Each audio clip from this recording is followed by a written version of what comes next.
কোনো সাধারণ আন্দোলন বারণ নয়লা, এ হলো আলু পটলের স্পেশাল ঝোল।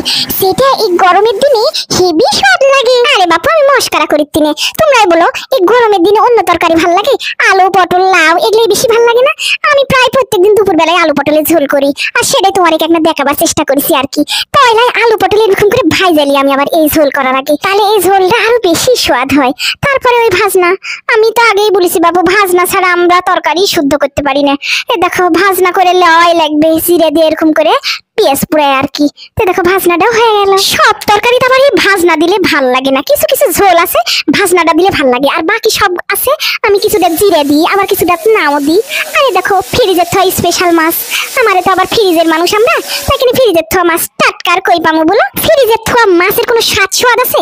তাই কিনে আমি আবার বাপু মশলা দিয়ে আগে ভালো করে জাল করে লিছি, লিয়ে আবার একটা তেলে এপিট ওপিট করে লিখতে যতদূর পারা যায় কি আর কি স্বাদ করতে, স্বাদ তো আর হয় না। এ দেখো তারপরে ওই তেলেতে আর একটা পেঁয়াজ দিয়ে দিল, লিয়ে পেঁয়াজটা ভাজা ভাজা করে নিল।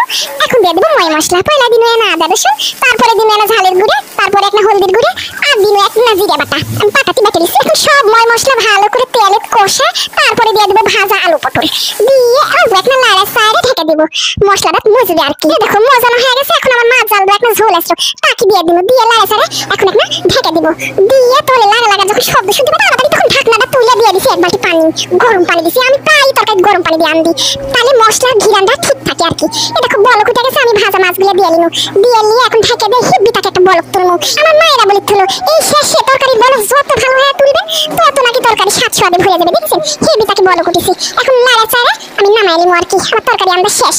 এই দেখো নামাই লিখতে তোমরা দেখে নাও ফাইনাল লুকটা, দেখেছেন? মনে হচ্ছে না এক্ষুনি থাল দিয়ে বসবো।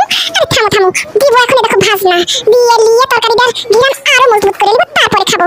তো সবাই আমার এই স্পেশাল আলু পটলের ঝোল দেখে একবার আন্দা দিয়ে খাওয়া দেখো, হেভি লাগবে।